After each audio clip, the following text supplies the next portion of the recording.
Hello, and welcome to Lion and Mouse Commentary. We're your hosts, Holland and Tori, two best friends as different as a lion and a mouse. Today we are reviewing Pirates of the Caribbean, Curse of the Black Pearl, and we'll be ranking it on an objective scale of 0 to 10 with only 2 points allotted for personal taste. Feel free to agree, disagree, or just learn about something new. Just be sure to tread lightly, there will be spoilers ahead. And cut to the intro.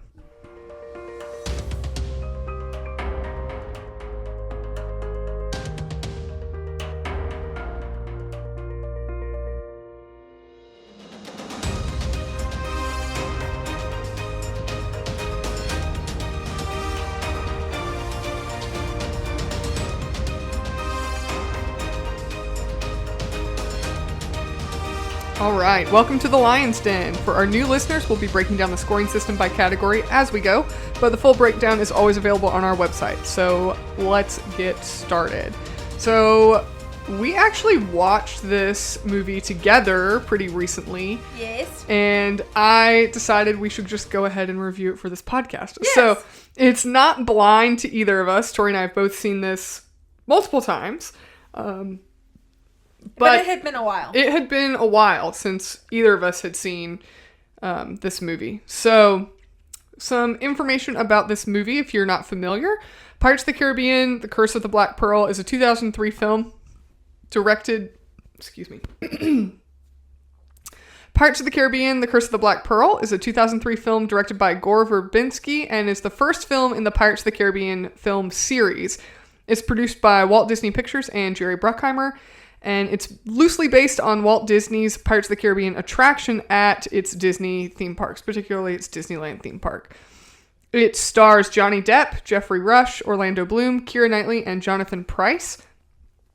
This actually was the first film released under the Walt Disney Pictures banner to be rated PG-13. It grossed $654 million worldwide, making it the fourth highest grossing film of 2003. Interestingly enough, internationally, it dominated 7 consecutive weeks at the box office, which was tied for first place at the time of its release. So it wasn't beat out that year. Nice. As of February 2021, it is the 141st highest grossing film of all time. Wow. So it's made a lot of money, interestingly enough. Some accolades. Johnny Depp was nominated for several awards for Best Actor for his performance in this film, and he actually won at the BAFTA Awards and the Screen Actors Guild Awards. Keira Knightley and Orlando Bloom were also nominated for various awards for their performances. I believe they won a couple as well. The Academy Award nominations for this film, it was nominated for 5 Academy Awards, including Best Actor in a Leading Role for Johnny Depp, Best Makeup, V. Neal and Martin Samuel did the makeup there, Best Sound Editing, Best Sound Mixing, and Best Visual Effects. It actually won 2 awards at the Hollywood Film Festival. It won the Hollywood Movie of the Year and Hollywood Breakthrough Acting Awards. A brief synopsis of the film. So this is the last non-spoilery content that you'll get. I did have to edit it a little bit, but this comes from the Pirates of the Caribbean wiki. Pirates of the Caribbean, The Curse of the Black Pearl is the thrilling high seas adventure with the mysterious twist that started it all. Meaning the series, I guess. The roguish yet charming Captain Jack Sparrow, played by Johnny Depp. His idyllic pirate life capsizes after his nemesis, the wily Captain Barbossa, played by Jeffrey Rush, steals his ship, the Black Pearl, and later attacks the town of Port Royal, kidnapping the governor's beautiful daughter, Elizabeth, played by Keira Knightley. In a gallant attempt to rescue her and recapture the Black Pearl, Elizabeth's childhood friend Will Turner, played by Orlando Bloom, joins forces with Jack. What Will doesn't know is that a cursed treasure has cursed Barbossa and his crew. So the real synopsis goes into more detail that I feel like would be a spoiler if you've never seen this film. So that's the last of the spoiler-free content you'll get. And Tori, you can go ahead and kick us into the first category. Okay, so for movies, the first category is plot and story delivery. Total possible 2 points. I gave this full 2 points. Disney took a ride that Walt Disney himself had a hand in creating and somehow fleshed it into a story series. And it was like the first attempt at them doing something like this. And it's impeccable. The setup is impeccable. Like, the series starts with a scene of young Elizabeth on this ship, and they find a young boy floating in the sea that they rescue, and he's got a weird amulet around his neck that she takes. And there's a lot of mystery surrounding him, and he wakes up and you find out his name's Will Turner, and that's all you know about him. And then it just like cuts forward into the future. It's like a very, very interesting setup, and it really makes this world feel real, like just right from the beginning. The dialogue is genius and easy to deliver.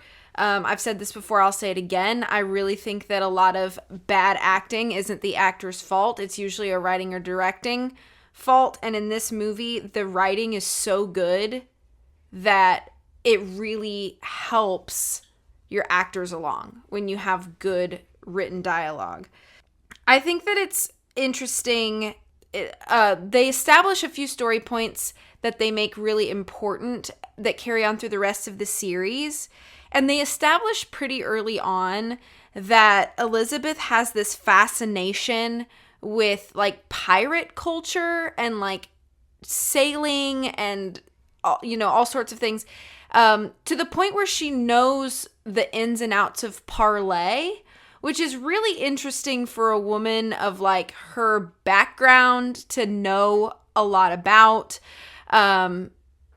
And so it's just kind of like a strange but effective like plot device that they use. It's just like her weird fascination with all of these things. And then of course our intro into like the curse lore of the story is shown to us by a shot where the one pirate comes down when there's a point where Jack is thrown into like a prison. And there's another pirate that comes down and he reaches his hand through to grab Jack by the neck. And his arm goes into the moonlight and it's like a skeleton arm. And it's like, it's the first time the audience sees that there is something not right here. And it's just like this really interesting sort of like visual introduction. I think one thing I really like about the way that they deliver this story is they really don't insult the viewer's intelligence. They give you a lot of visual cues without telling you outright what's going on. But it's really effective. And I think because they use that tactic a few times in the movie, as a viewer, you want to continue to watch more because you do want more explanation for what you're watching. But it's nice to not be like force-fed just a ton of exposition about something. I'd rather be shown something and then explain the details to me later, when the stakes aren't as high, or in a moment of like quiet. One question that I do have though is, there's a scene where Will is in like below deck and the ship is being attacked and it's filling up with water. How did he escape that explosion? They never explain that. We never know. It's like literally the ship blows up. He's underwater in the like below deck of the ship. And then he just shows up like 15 minutes later like, sup dudes. And I'm just like, I would hope that you would at least tell me like what happened. Like, how did you get out? But they never explain it. And he swam a really far distance. Right. So they never explain that at all. And I don't really like it, but I didn't take any points off. I just thought it was like the one plot hole. But other than that, me and Holland were watching this together and we were really trying to like punch some holes into the plot of like, well, if this happens, then what would this mean? And they're like, actually, they kind of talk about that with this. And we were like really trying to figure that out. But we were really having a hard time. And I think that that's kind of a good thing that Disney put so much thought and effort into this film to kind of like flesh out the sort of shallow story that you get in the ride. Because if you think about it, like, you do get a level of storytelling to the ride, but there really isn't a story. Right. You're just immersed into the world. Right. So they really sort of showed how much effort they made into making this world feel believable, and like the characters' motivations made sense, and the goal was clear, and all of the actions surrounding that goal were believable enough that like you're not just sitting here like, what is this nonsense? So yeah, that's pretty much all I have as far as like plot and story delivery. I just think it's really, really lovely, and really just set up sort of like the perfect. I feel like Pirates of the Caribbean: Curse of the Black Pearl sort of set the bar for like ride to movie adaptations. Granted, that had never really been done before, but it really set the bar as far as like what you could do and how you could flesh out something that is fun and enjoyable, but really shallow, and make it deep without feeling almost like cringy about it. So yeah, 2 out of 2 points for me for plot and story. Okay, so I actually gave this 1.5 points out of 2 for plot and story delivery. A lot of positives. I think this is the opening scene, like you mentioned, with Elizabeth standing on the deck and then they rescue Will. This is one of the few childhood openings I've seen in a movie that's actually done really well. Like, the kid actors aren't annoying. It's enjoyable. It really sets up the plot. It's actually important to the plot. Things like that. I think they do a great contrast in this film of contrasting the British versus the pirates. Like, you see the way that the individuals on Port Royal and the British soldiers and things like that, the way that they are and their aesthetics and like their, in opening this world, you see this introduction to Elizabeth and Governor Swan and Will and Commodore Norrington's little ceremony thing. And then you contrast that to Jack Sparrow's entrance. And it's a great contrast of this like order, structure, and then you have this kind of madness of Jack Sparrow kind of coming into play. And it really sets up like what kind of pirates are you dealing with here?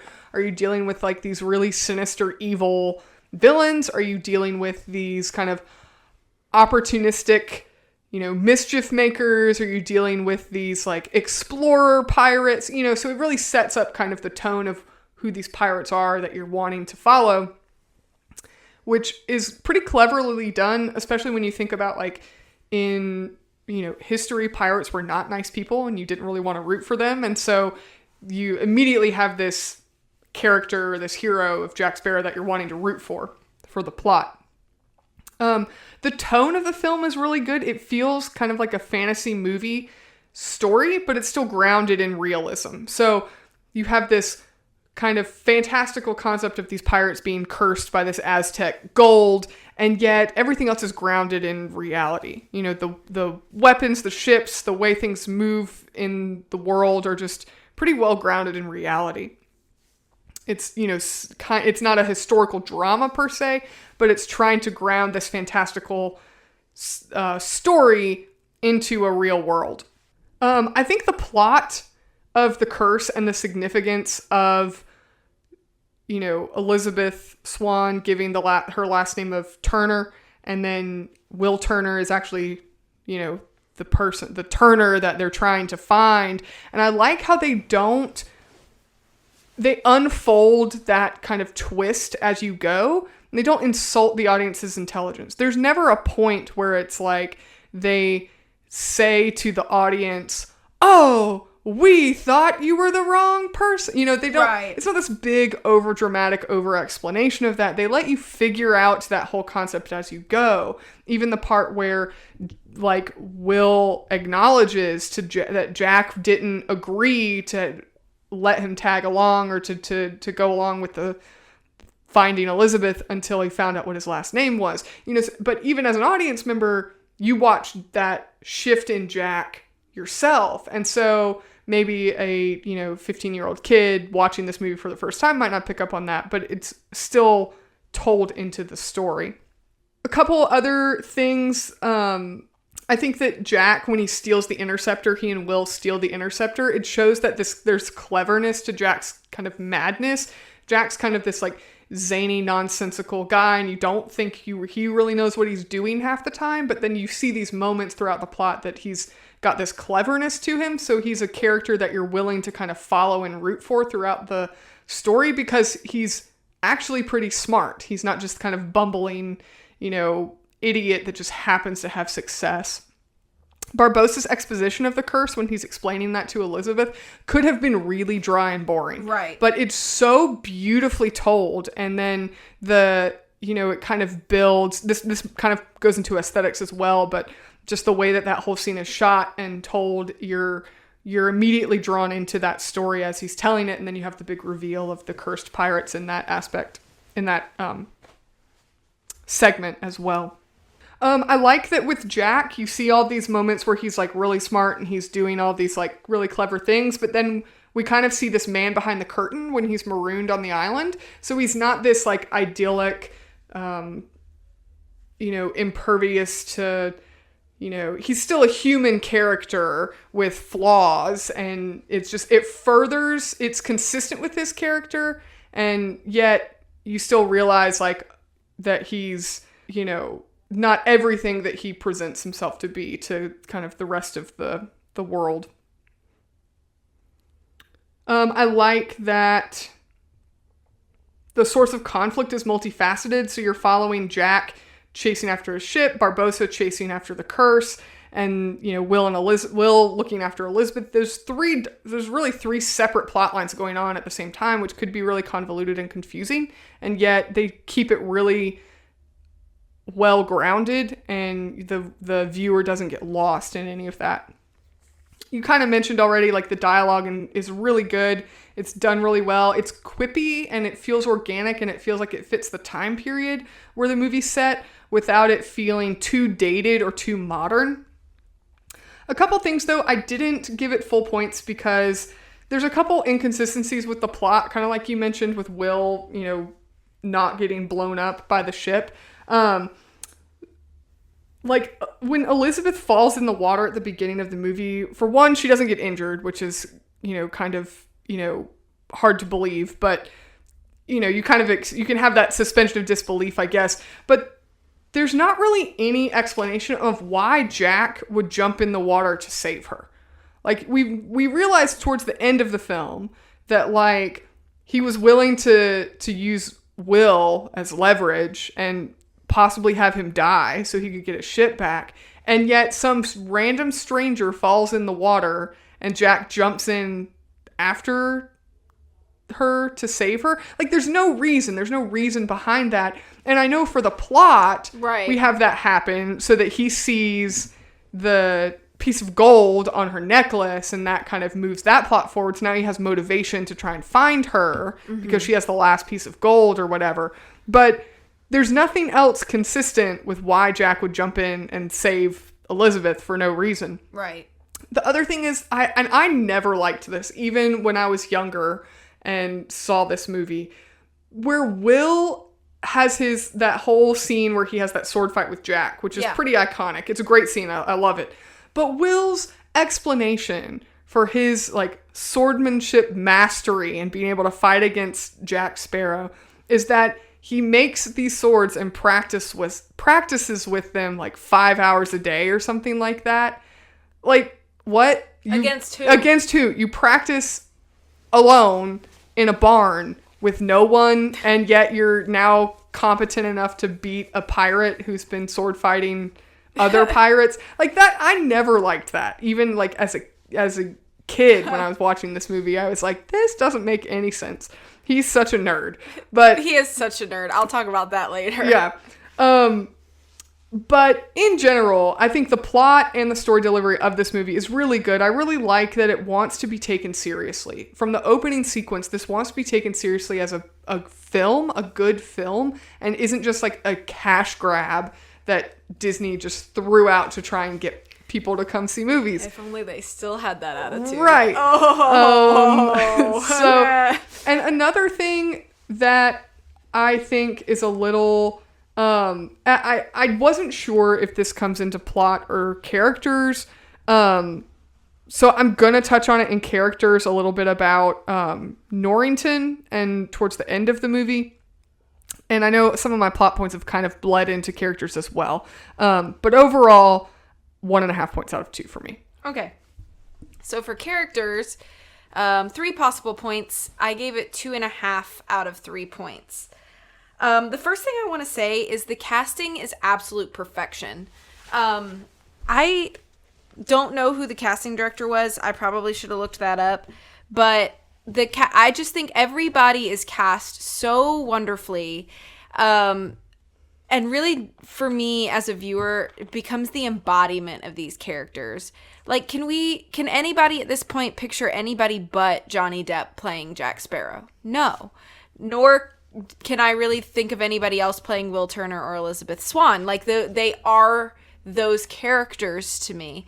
And I think because they have brought so much life to those characters, they've made them so iconic in media in general. I mean, I think even if you've never seen Pirates of the Caribbean, if I said Jack Sparrow, you would know who I was talking about. Just the character has just become so incredibly iconic. So kudos to casting, because I cannot replace any of them in my brain. I think we get a lot of really good sort of setups for a lot of our main characters. We see, like, the introduction of Jack Sparrow. He's coming into dock on a sinking ship and then just casually steps off the crow's nest or tip of the mast onto the dock. Like, it was just the smoothest thing ever, and that was how he planned it. And that really sort of sets the stage for who Jack Sparrow is. Jack Sparrow is a character who chaos constantly follows, and yet he somehow can, like, make the best of every chaotic situation in a way where it makes it, he can make it seem like this is exactly how he planned for it to go. So we see that pretty early on, and, like, that's just, like, an established piece of who he is. Kind of the same with Will and Elizabeth, too. We get really clear pictures of who they are, sort of personality-wise. Will is a huge nerd, like you said. I mean, if what he said is true and he's practicing for 5 hours after making a sword in a barn by himself. I think it's 3 hours a day. Oh, I've wrote it down. 3 hours a day. Still a lot. Excessive amounts of time in a barn by himself with a donkey and a drunken blacksmith. Then, like, yeah, like, that's the definition of hyperfixation, maybe. So, very big nerd. But he's also, like, he has very likable qualities to him as well. He's, like, very endearing, especially, you know, he has a very obvious soft spot for Elizabeth, and she for him, and that's made very evident. I think, like, there's a lot of good on-screen chemistry, too, between all 3 of our leads. And I don't necessarily mean that as romantic, either. I just mean that, like, in general, the 3 of them, you know, Jack, Will, and Elizabeth, just, they seem to fit so well together in scenes. And you know, I don't know how much of that was rehearsal or just genuine, like, hit it off the bat chemistry, but there's a lot of great banter between the 3 of them, and they all can sort of match each other's energies in a way that's really pleasing. When there's scenes of like the 3 of them, I never feel like any one of the 3 is, like, lacking in a scene. So I think that's really cool. I do think that it's interesting that Elizabeth is smart, and yet she tends to not let that show a lot. And I don't know if that's just, like, a facet of the period that this is supposed to take place in, you know, that women were just supposed to be quiet and pretty, and that's about it. But, like, she does have a few smart moments, like invoking parlay, in order to keep herself from being harmed in the moment, and that sort of thing. She also has some interesting moments with, like, her maids, and, you know, the maids know everything line shows up. So I think she's smarter than a lot of people think she is. However, she does make some bad decisions. Obviously, like, there's a pretty pivotal scene where Will learns that she had stolen the amulet from him when he was a kid, and unconscious, and basically like just never told him about it. And I think that it's kind of interesting that had happened, and then you're kind of established that like Elizabeth is this woman with really high integrity, but like she still has kind of like a secret that she's holding in her past. So I found that to be kind of interesting, an interesting flaw to point out. Not necessarily a negative, but just sort of like an interesting one.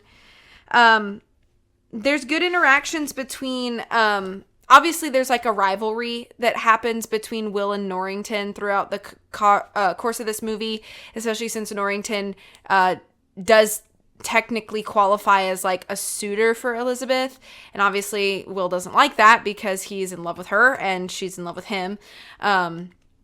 And yet, the times and such kind of made that a more difficult situation than it would potentially be nowadays. But I think by the end of the film, Will and Norrington seem to have gained a healthy respect for one another. They may not necessarily agree on a lot of things, but I think that it's kind of cool to see the shift in both of them.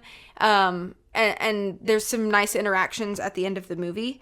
I didn't give it full points, though, because number one, there is too much monkey in this movie, and the monkey adds nothing to the film whatsoever. And two, Elizabeth's dad is an incredibly useless character. He has no spine whatsoever, and he frustrates me a lot. So for those two reasons, I took away half a point.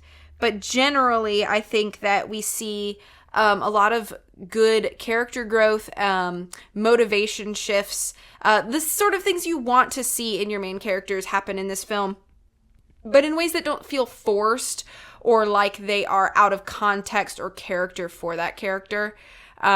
So overall, I think really good. So 2.5 out of 3. Alrighty, well, I also gave this 2.5 out of 3 points for characters. I agree with a lot of the stuff that you've said. The casting, I think, is absolutely perfect. I think one reason that Elizabeth Swann and Will Turner have such good chemistry is, one, it's just kudos to the actors. They just do a great job. But I think that they both, because their characters are both intelligent characters in their own way, it makes them equals with each other, and that I think fosters really good chemistry with them, with the two of them. Elizabeth Swann isn't this like damsel in distress per se. She is in danger and Will's trying to go rescue her, but she's not this helpless, I like how she's not this helpless fainting woman, and yet she uses that kind of perception of women to her advantage even. The thing about Will that I think is so funny is that he's a bit of a sap in the sense that he's like still pining over Elizabeth, and then he's, like a big nerd, like practicing his swordplay. He's not cool at all. Right. And I think that was very intentional in developing him as a character, because his uncoolness makes Jack look even more cool. It could have been very easy and probably overplayed for them to make Will Turner this like cool, swashbuckling, like cool leading man, and then Jack's this like goofy, wacky guy that you're just kind of like annoyed by the whole time, and he just happens to do things right because he's just that weird. And yet they've kind of flipped those two roles in this film, where Will's just kind of this nerd that, he has a lot of moral, like he has a moral compass, and he's got, pretty strong integrity and like good qualities, but he's kind of this like nerd that really doesn't know what he's doing. And then Jack's this like really wacky character, but he's the one that kind of knows what he's supposed to be doing and how things work. And so I just think that's really interesting, makes for a really interesting dynamic in those characters. I think that they do a great job with Jack Sparrow, like you said. I mean, he's really iconic at this point, But I think they do a great job in this film that he's just enough like crazy and unpredictability without being unintelligent. And I think they could have easily swayed way too far that he's so crazy and wacky that he's a complete idiot. Right. And I'm glad that they didn't do that.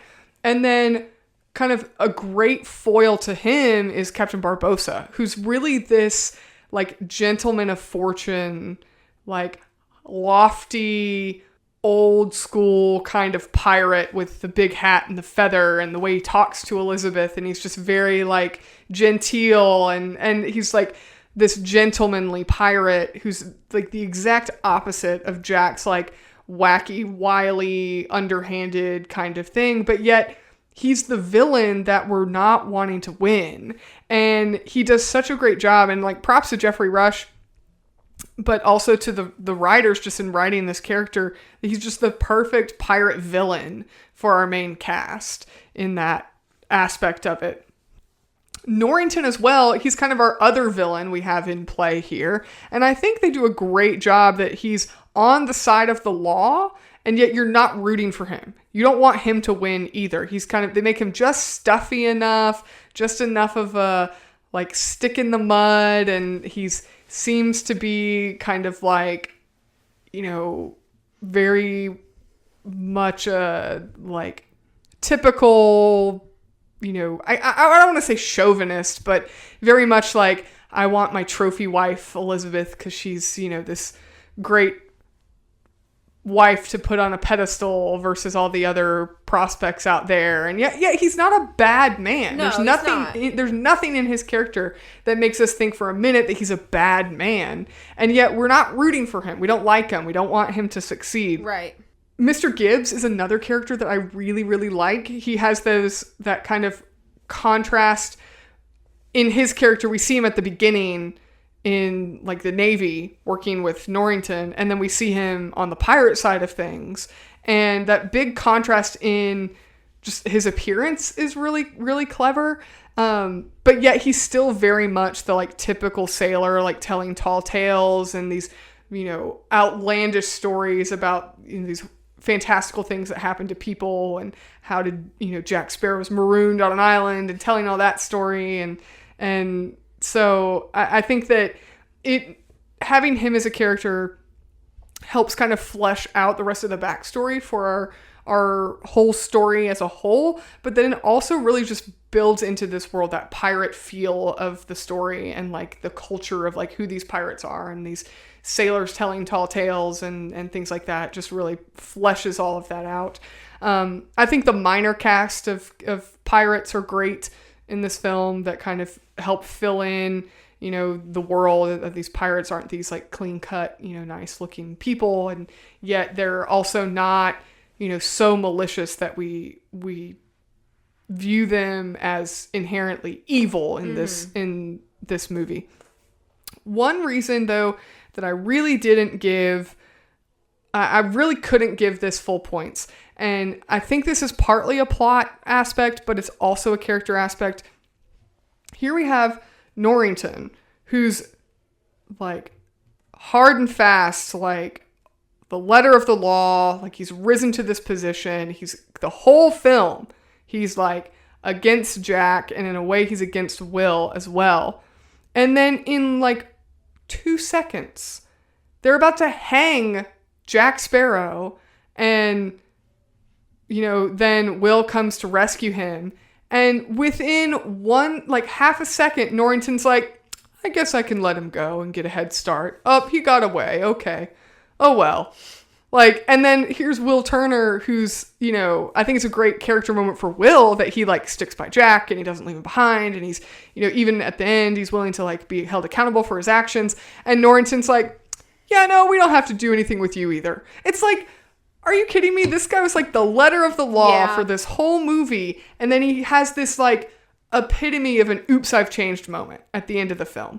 And it's like, I feel like they could have come up with a more creative way to go about that. You know, it just seemed like maybe they ran out of time and couldn't come up with a good... I feel like since the focus was not necessarily on Norrington for most of the film, they really didn't give him like due time for like anything better.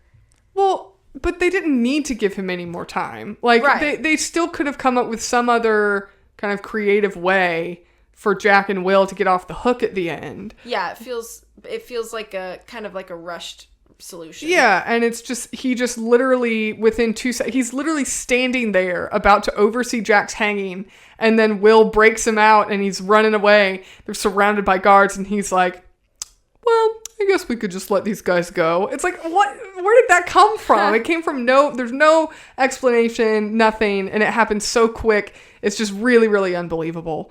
So for that reason, I took off half a point, but 2.5 out of 3 points for me. Okay. So the next category is aesthetics. So 2 out of 2 points for me. I really think this is a beautiful film in a lot of ways. There are some really amazing shots, and they try a lot of different things. And I really respect just like the whole like set dressing crew. I can't imagine how much work it had to be, but everything looks so consistent. Costuming is just incredible. I mean, there's beautiful shots. Like, we have blazing boats on the water. We have a lot of really beautiful, like, establishing shots. This movie was filmed in the Dominican Republic and St. Vincent, and I think that was a great choice because just the sort of architecture that you get in those areas, and of course the beautiful water and just greenery and stuff is just a great choice. They also don't tamper, and I really appreciate this, they don't tamper the echoes in a lot of the locales. And it makes sense because if you really were living in this huge home in this time, when you come down the stairs, your voice would echo. So I'm glad that they kept those echoes in and didn't try to tamper them down for the sake of clean audio, because it really just makes it much more realistic to have the echo. They do beautiful candlelight shots, lantern shots. I'm a sucker for those. I've talked about those before. The movie score.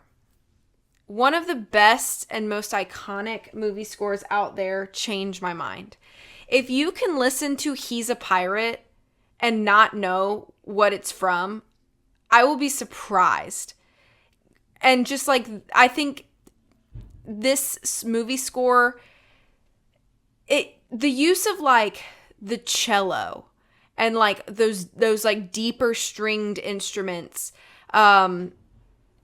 really just sort of like, I don't know, I feel like that sort of music just feels so pirate now. It's almost like when you think like pirate movie music, you can't help but think of Pirates of the Caribbean score. It's like the association is too strong now. It's hard for me to break out of that. I think of like the strings and sort of like these deep but like orchestral, there's not a lot of like high register orchestral things, and it feels like I'm in the islands, and I just can't break that association now. They do a lot of like really good parallel shots. They have a shot where, during the big scene where Jack and Will are fighting in the blacksmith shop and a sword gets thrown and it sticks into the door and it's kind of, wiggling a little bit, and Jack looks over at it and we see that shot of him like seeing it into the wood. That shot is paralleled later during the cannon scene when they start putting utensils into the cannons and they shoot the utensils and it sticks into the wood, and you see the pirates like turn this. It's the same shot, and you see the pirates turn and look at all of the utensils now sticking out of the wood. And I like things like that. It is done comically, but it's still creative storytelling by the use of camera. It's just camera storytelling, and I really like that.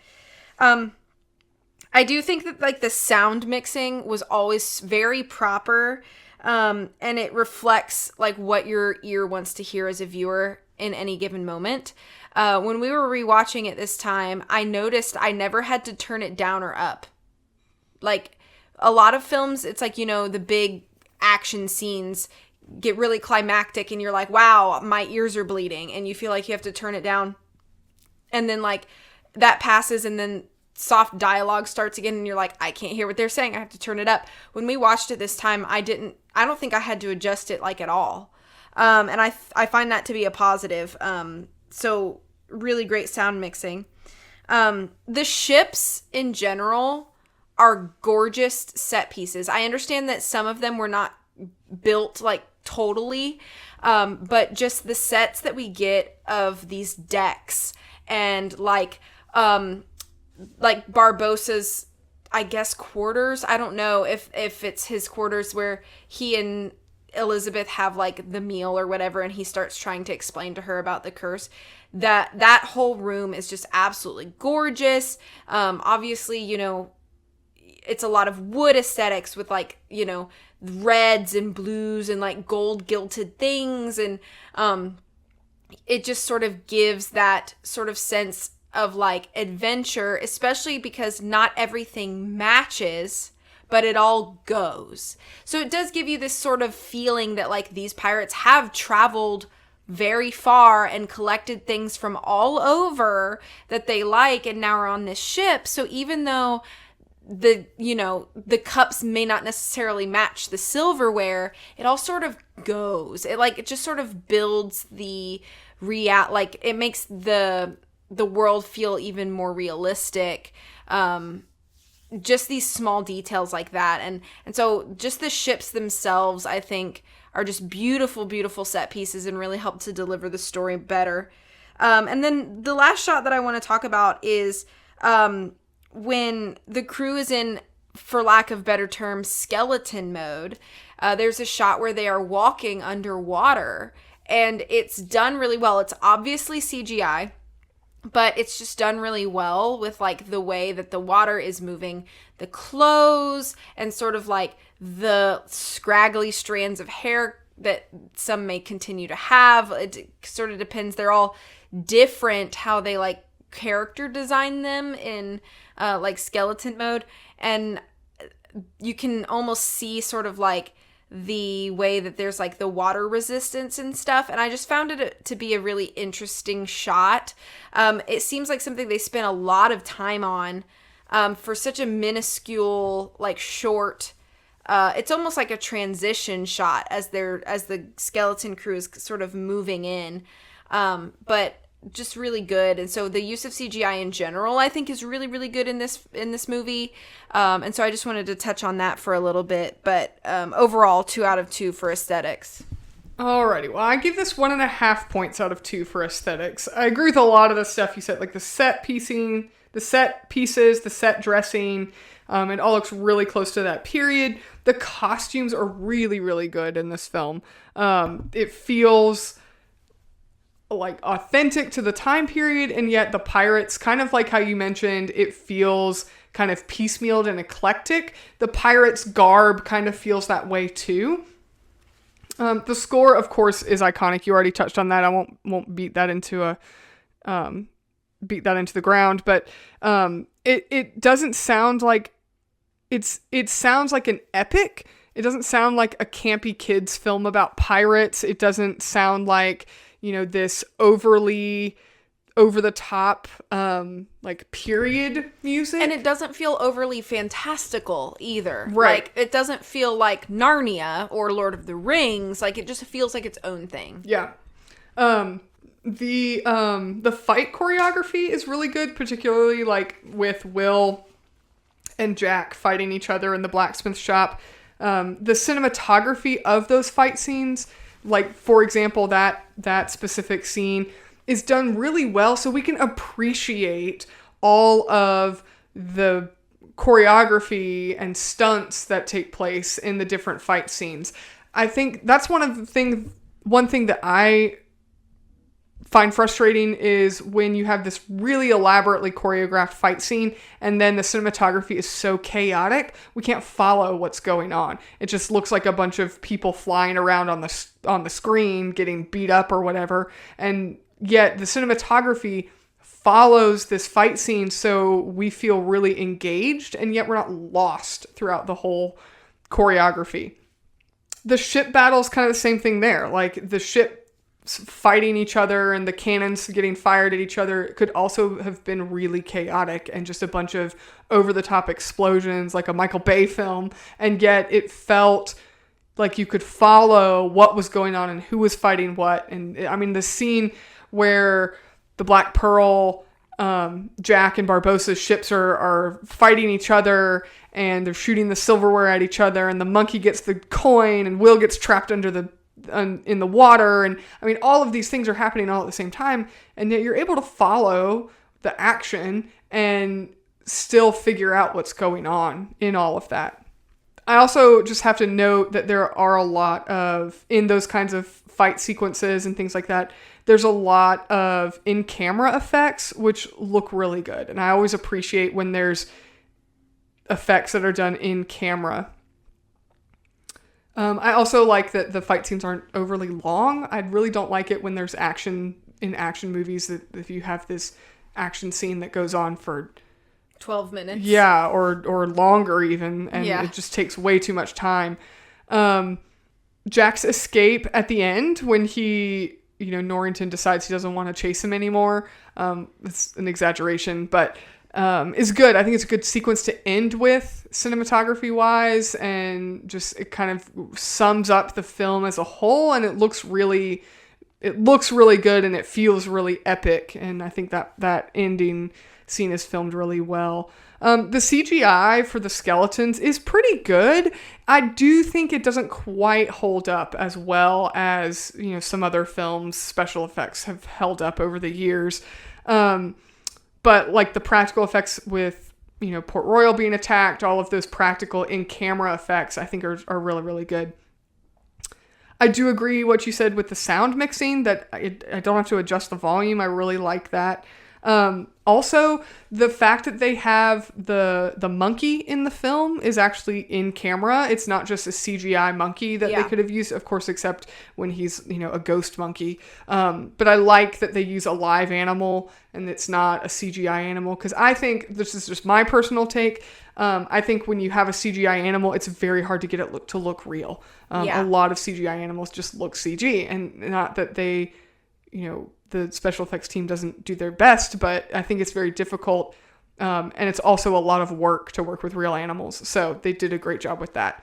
A couple things though, the reason I didn't give it full points, I really appreciate that this film, it's a completely fantastical story. I mean, you have ghost pirates and cursed gold, and, it's a very fantastical fantasy story. And yet everything is grounded very much in the real world. The ships move the way ships should move. They, cannons are fired, guns are shot, people get hurt. All of that is still very grounded in reality.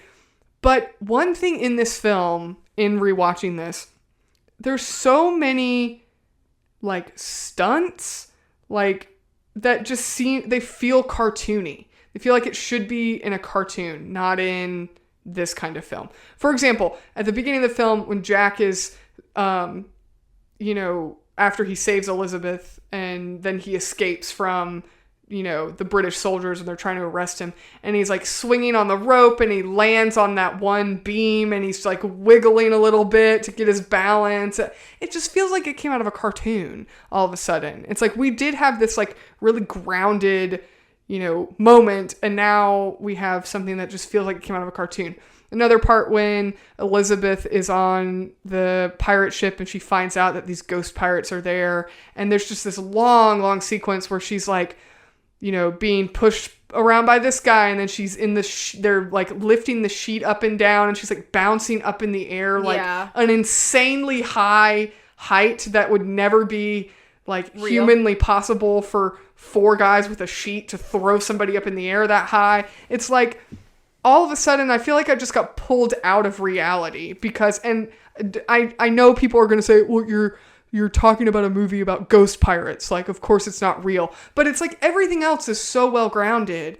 And then when somebody flies up into the air, all of a sudden they like have no weight. It's like they're in space. It's like they fly up in the air way higher than they should, or they, can balance on a tiny little beam for like an extended period of time and like swing on a rope, like in circles around and around in a circle, like 5 laps around a pole. Like it's a little too cartoonish for me, and I don't think it's consistent with the rest of the film. Okay, that's like fair. Even though the pirates we have ghost pirates, like they walk underwater as ghosts and they can sink to the bottom because they don't have like skin and tissue on their bones. Like that's very well thought through. Yeah. Like this is like physics actually come into play now. And then Elizabeth can get thrown at like 50 feet up in the air by 4 guys holding a sheet.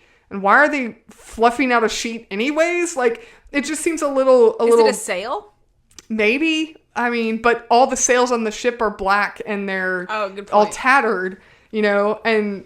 I don't know. It doesn't... There's an inconsistency. Yeah, and even the fact that, like, the Black Pearl as a ship is, like, all kind of, like, tattered-y looking. And so, I mean, that doesn't bother me as much, but... Just some of those moments where it seems like it just pulls you out of what they've established is real in this world. And now, all of a sudden, physics don't work anymore. But they did before. But now they don't. It doesn't seem consistent. I think it's a little distracting. And the other thing, and this was just kind of like a note that I just think is a little... They really overuse... characters getting hit on the head and being knocked out. It happens so many times in this movie that somebody gets hit on the head with a bottle, somebody gets hit on the head with a sword, somebody gets hit on the head with, like, so many people just get knocked on the back of the head with little more than a fist, and then it immediately knocks them out. Like, it's just a little overused. I think I was going to keep a tally of it, but I didn't because I felt like that was a little too excessive. But those two things, and I think that kind of, I put that in aesthetics because I think it kind of comes back down to, I don't think it really fit into the plot per se. It was just more visuals, and I think visually those things were just a little distracting for me. So 1.5 out of 2. Okay. Next, we're moving into personal taste and preference. So 2 possible points. I gave this full points. Rewatching this recently has made me realize that, like, I just think this movie is so fun to watch. It really is. And, like, I've always liked piratey things in general. And I think that as far as, like, pirate media goes, this is, like, up there in, like, the elite pirate media. I know that may sound silly to say, but I just think it does so many good things, and it really is just so fun to watch. And I think that, it delivers a very interesting and creative and unique story. So, I mean, I don't really have a lot to say other than I just really like it. And I think that they did a really great thing with this film. And so, yes, I like pirate things, and I like this movie, and it's the best of both worlds. And I like Disney parks excessively, so of course having that element of it just sort of adds to it. So full points, 2 out of 2 for me. All right. Well, I also gave this 2 out of 2 points for personal taste and preference. I think for me, there was a period of time where this movie and the Pirates franchise as a whole was just kind of overplayed and annoying. But I've had a big enough gap, I think, of a break from that rewatching this movie was just so much fun. Yeah. Like, this is just a fun movie. I feel like every summer I'm like in the mood to watch something like this because it's just like a fun summer movie, adventure story. It's a great blend. I also really like, it's a great blend of action and adventure, and then story and characters, and that's so rare. And there's some heart like thrown in there too. Yeah, it's just, it's got you care about these characters, you want to follow them, you're rooting for them, and then there's enough action to keep it like fun and light, and yet the story has enough weight to it that you actually are invested when Right. you're watching it. It's And just, you do have to use your brain a little bit. yeah. So. But it's really, really good. And I think it really set the bar for kind of pirate anything. I mean, since this movie came out in 2003, pretty much every pirate themed anything is trying to replicate the success of this movie. I mean, every pirate knockoff has some variant of Captain Jack Sparrow. I mean, it's because this movie was so well done. It just really captures like the pirate feel of things. I just really enjoy that. And I think it's fun. And who wouldn't want to be a pirate? That's my life ambitions, to be a pirate captain. But I really enjoyed rewatching it. I always have fun when I watch this movie, and yet it's still something that's for me, it's worth the mental capacity of investing in when I watch it too. So 2 out of 2 for me. All right. And final category, as always, is creativity. So for this single point, I gave it that full point. I just think that the homages to the original source material are so perfect that I don't know if there was another, like, this is the Disney ride to movie adaptation, and it started the trend that Disney did. They've made a lot of ride to movie adaptations at this point, and this is the one. This is the top of the list adaptation. I mean, they've done Jungle Cruise and Haunted Mansion and, like, you know, a few others, and by comparison, this movie is just top of the line. Never been, you know, we'd never seen this before. We'd never seen, let's make a theme park ride into a movie. That's super, like, iconic and new and creative and out of the box to think, let's use this sort of source material. Usually when you think adaptations, you think from a book, because so many things are adapted from a book, and I'm not knocking that, but adapting from a theme park ride is such a new concept, and I think it's just brilliant that they did it. Not only that, it's like it became so iconic, the movie, even outside of the source material of the ride, the movie itself became so iconic. Jack Sparrow as a character became so iconic. You know, as you said, you know, with the facts that you were given earlier, like, it hit milestones as far as, like, awards and you know, grossing, like, just the overall money that it made. And so all of that, I think, contributed to the fact that this is creative. And, you know, the other movies in the Pirates series, neither here or there, but if you look at this first film, I just think so much of it was just such a perfect adaptation, and so I felt like it truly deserved the full creativity point. Yeah, I also gave it full points for creativity, 1 out of 1. The score alone is iconic in this movie, but this film, kind of like I was already touching about ahead of myself, this film completely set the bar for the pirate genre of things. And, you know, interestingly enough, I was kind of in prepping for this podcast, I was kind of researching a bit. There had not been a pirate film for decades prior to this movie, because the genre was dead. Nobody was into pirates. Right. Kind of similar to, like, how nowadays you don't see Western movies really ever. That genre has kind of died. You know, the pirate genre, you know, was way back when. You'd have, you know, and most of the times they were based on books like Treasure Island or Kidnapped or, you know, things like that, you know, literature works that featured pirates, but there really was no Peter Pan pirate. Yeah. But there really was no pirate film that was brought into mainstream, and Disney didn't want to make this movie for a while because they thought it was too big of a risk. They didn't think anyone would go watch a movie about pirates. And I think one thing that this film did, they made pirates cool. Yeah.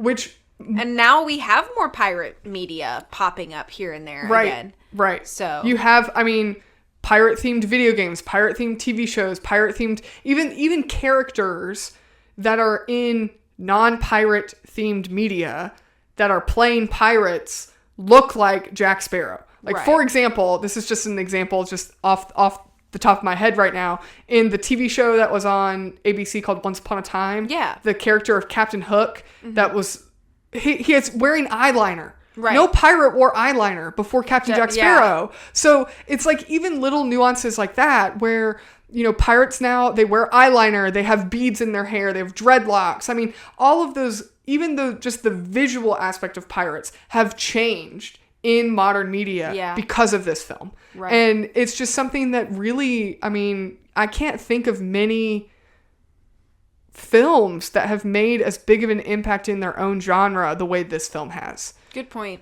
So, full points for creativity for me. Awesome. Okay. Well, final thoughts or anything? No, what's your total score? My total score is 9.5 out of 10. Wow. Yeah. I really Wow. like Pirates of the Caribbean. I gave this 8.5 out of 10. Okay. I mean, I really like it too. I gave it full points. So, Yeah. yeah. Alrighty. Any final thoughts?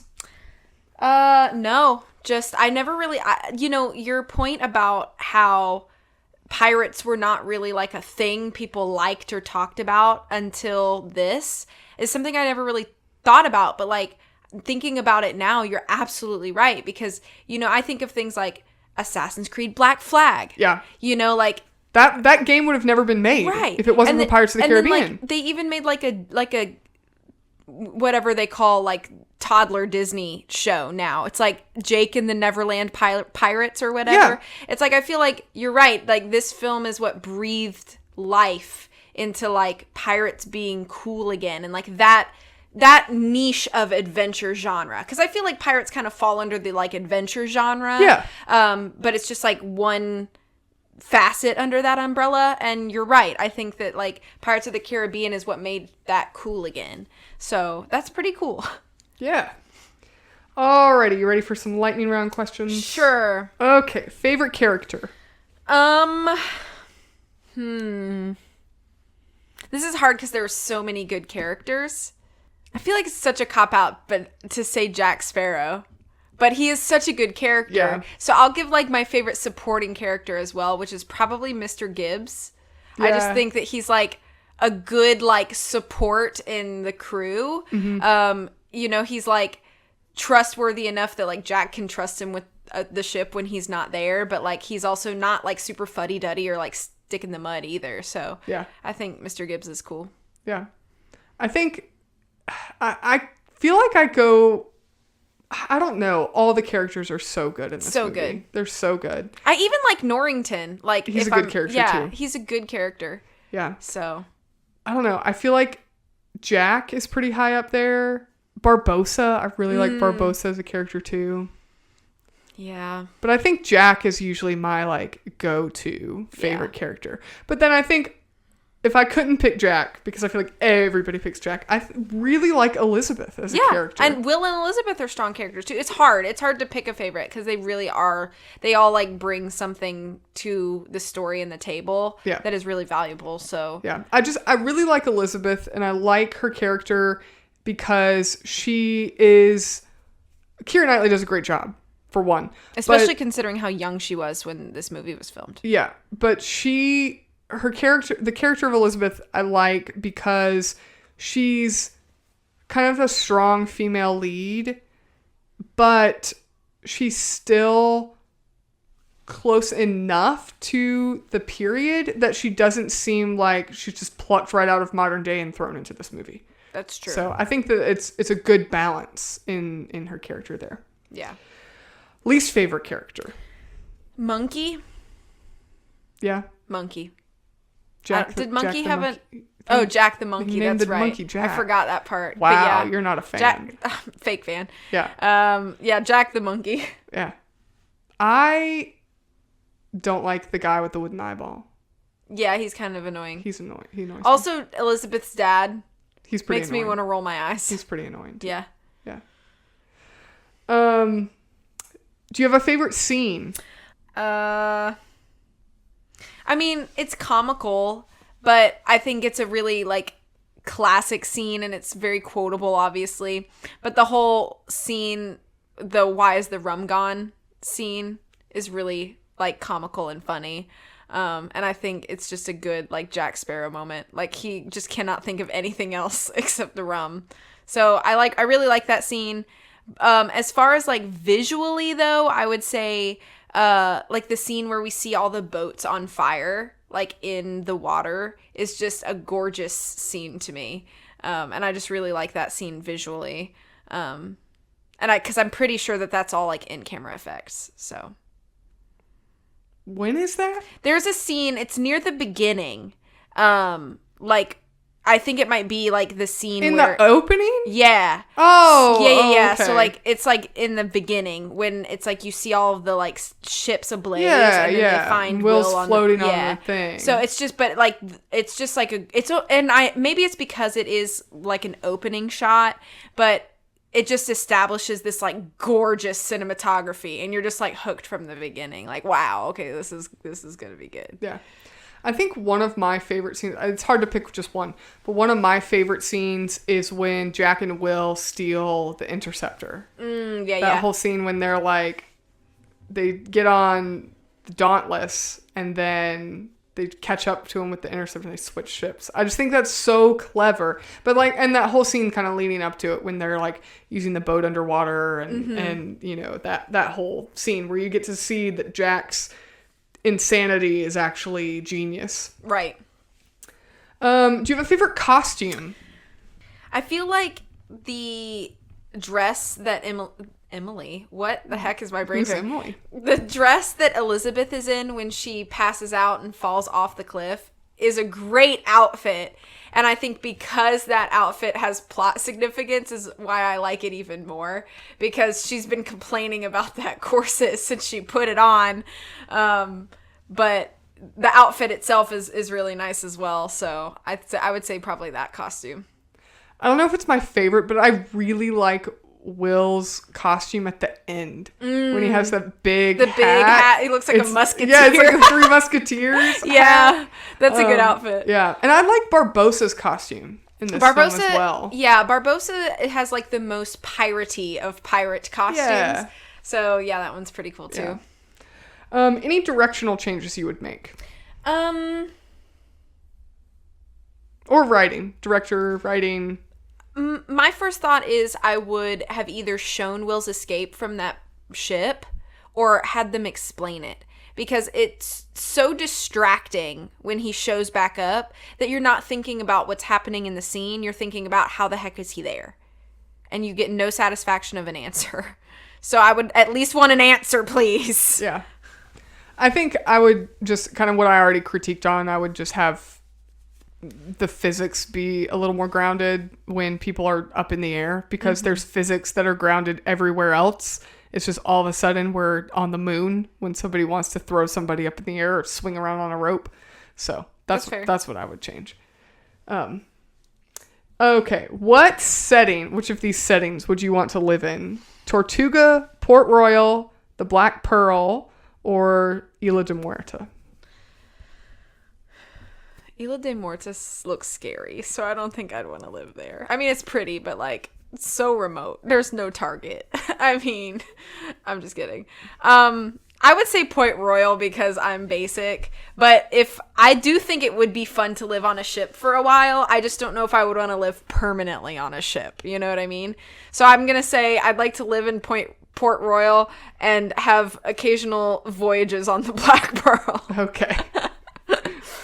I would pick the Black Pearl. That would just be fun. Yeah. You think the Isla de Muerta is scary? You didn't see Tortuga. Well, Tortuga is also scary. Place. That's why I did. There's lots of brawls and such. People getting thrown into the street. Yeah. Falling from windows and stuff. Okay, which would you rather be? If you have to pick one. A blacksmith with Will Turner, a lady's maid for Elizabeth Swann, or a sailor with Commodore Norrington? I mean, Elizabeth was really nice to all her ladies' maids. I feel like it'd be an okay job. I'd probably just do that. Yeah. Yeah. Yeah. They seem to be doing okay. I think I would pick the blacksmith because I don't know if I would like sailing with Norrington.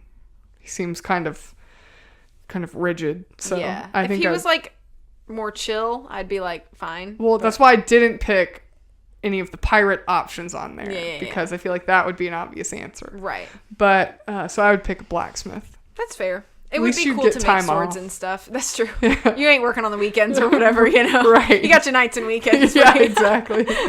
It'd be just very hot Yeah. and sweaty, True. which would not be fun. And dirty, you know? Just like dirty work. But it's not like Elizabeth has air conditioning in her house. True. So, you know. And you're at least doing something more cool. Yeah.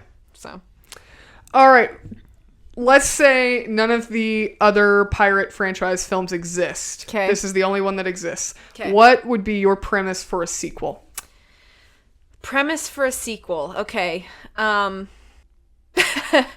This is hard.